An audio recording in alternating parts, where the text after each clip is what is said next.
Қазір біздің әжелеріміз бен тіпті ата-аналарымыз білетін сөздерді еске түсірейік.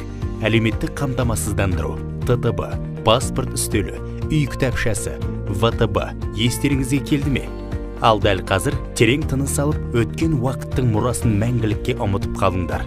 Халықтың уақытын, күндерін, тіпті жылдарын босқа жойған бөлек тұрған кабинеттер мен кеңселер, осының барлығы енді сізді алаңдатпайтын болады.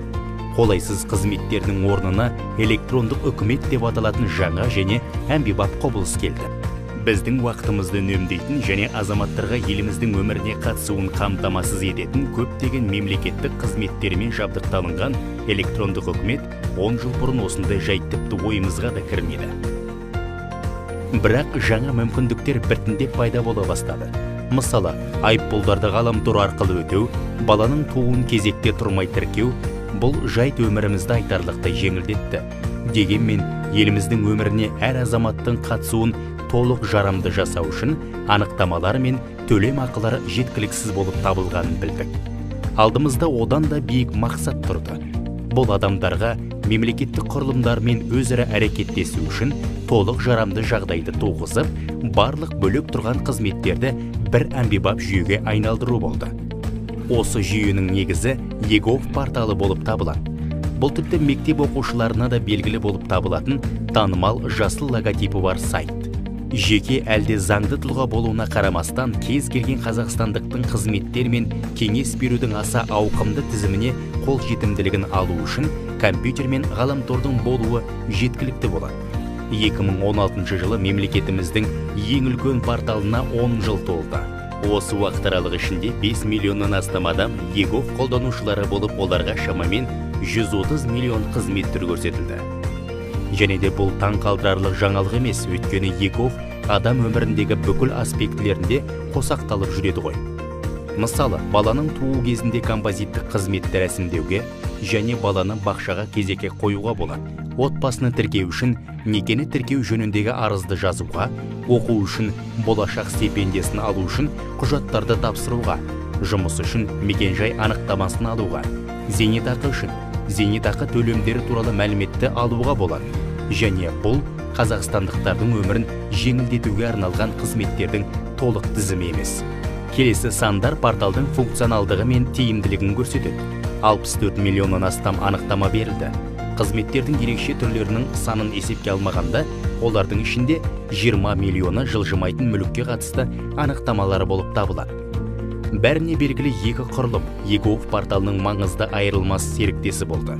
14 бірыңғай байланыс орталығы және біз халыққа қызмет көрсету орталық ретінде білетін азаматтарға арналған үкімет мемлекеттік корпорациясы.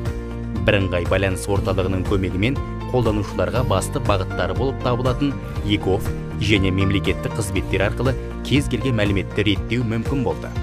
Ал халыққа қызмет көрсету орталықтары егов порталынан берілетін мемлекеттік қызметтермен және өз қызметтермен, әсіресе адамның өзі болғаны қажет болған кезде электрондық қол қоюды, жеке куәлікті алу және басқа да операцияларды жасау кезінде қамтамасыз ете отырып, егов порталының толық жарамды серіктесі болды. Қарапайым халықтың электрондық үкіметті меңгеруде егов порталымен жұмыс жасауды үйрететін халыққа қызмет көрсету орталығы кеңес берушілері басты рөл атқарады. Сонымен қатар қолданушылар іс барысында смартфон және мобильді интернеттің бар болғаны кезінде көптеген қызметтері мен анықтамаларды алуға мүмкін болатыны жайында біліп жатады. Егов мобильдік қосымшасы уақыт сұраныстарына сай нақты жауап болып табылады. Смартфондарға арналған қосымшалардың пайда болуымен бірге адамдар жеке кабинеті мен қызметтер тізімдемесі бар тікелей мағынадағы қалтадағы еговқа ие болды және олардың саны үнемі өсуде. Және де қызметтерді көрсетудің бірыңғай жүйесі 4 үлкен бөлімнен тұратын ашық үкіметімен толықтырылды. Мемлекет пен халықтың арасындағы тиімді кері байланысты қамтамасыз ететін ашық диалог, халыққа мемлекеттік құрылымдардың шығындарын бақылауды қамтамасыз ететін ашық бюджеттер порталы, мәліметке еркін қолжетімділікті беретін ашық мәлімет порталы, барлық дайындалып жатқан нормативті құқықтық актілерді талқылауға белсенді түрде қатысу мен мониторинг құқығы бар ашық НК. Байқап тұрғаныңыздай қарапайым халық үшін жаңа мүмкіндіктер ашылады. 10 жыл ішінде электрондық үкімет бөлек виртуалдық қызметтерден тәжірибелік әмбебап азаматтық порталға айналды. Тағы бір маңызды жайт, біз тек қолданушылардың мемлекеттік органдарымен көптеген байланыстарын жеңілдетіп, жеке уақыттарын ғана үнемдемейміз. Сонымен қатар ішіне жаңа функционалды қосып, пайдалану рәсімдерін жеңілдетіп, технологиялық жаңалықтарын енгізіп, порталды әдісқой түрде дамытамыз. Дәл осылай, электрондық үкіметтің барлық бөліктерін бір тұтасқа біріктіріп, біз қазақстандықтарды ел өмірінде толығымен қатыстыруға арналған икемді және қуатты құралмен қамтамасыз етеміз. Сіз электрондық үкіметі көмегімен өміріңізді шынымен басқара аласыз.